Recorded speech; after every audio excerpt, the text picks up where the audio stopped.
നാട്ടിൽ വന്നപ്പോൾ വീണ്ടും ഉടമ്പടി പുതുക്കി ഞങ്ങൾക്ക് കുറേയൊക്കെ ഭയങ്കര വിഷമമായിരുന്നു. അപ്പോൾ ഞങ്ങൾക്ക് ആ പ്രാവശ്യം അച്ഛനെ കാണാൻ, ബഹുമാനപ്പെട്ട ജോസഫ് അച്ഛനെ കാണാൻ ഞങ്ങൾക്ക് അവസരം കിട്ടി. ഞങ്ങൾ അച്ഛനെ കണ്ടു. അച്ഛൻ ഞങ്ങൾക്ക് മാതാവിൻ്റെ മെഡൽ തന്നു, തലോണിയുടെ അടിയിൽ വെക്കാൻ പറഞ്ഞു. പിന്നെ തൈലം തേച്ച് അപ്പോൾ തന്നെ അടിവയറ്റിൽ തേച്ച് പ്രാർത്ഥിക്കാൻ പറഞ്ഞു. അച്ഛൻ ഞങ്ങളുടെ തലയിൽ കൈവച്ച് പ്രാർത്ഥിച്ചിട്ട്, നിങ്ങളുടെ രക്തത്തിൽ പിറന്ന കുഞ്ഞ് നിങ്ങൾക്ക് ജനിക്കും, നിങ്ങൾ സാക്ഷ്യം പറയാൻ വരണം എന്ന് പറഞ്ഞു. അത് ഞങ്ങൾ പൂർണ്ണമായിട്ട് അപ്പോൾ തന്നെ വിശ്വസിച്ചു.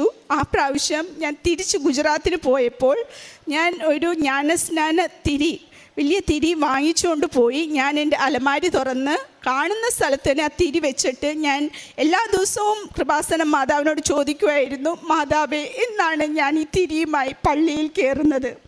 എന്നാണ് ഞങ്ങൾക്ക് ഈ സന്തോഷം തരുന്നത്?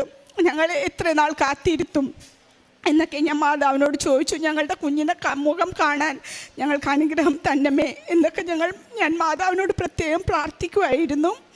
അങ്ങനെ ഞങ്ങളുടെ ഉടമ്പടി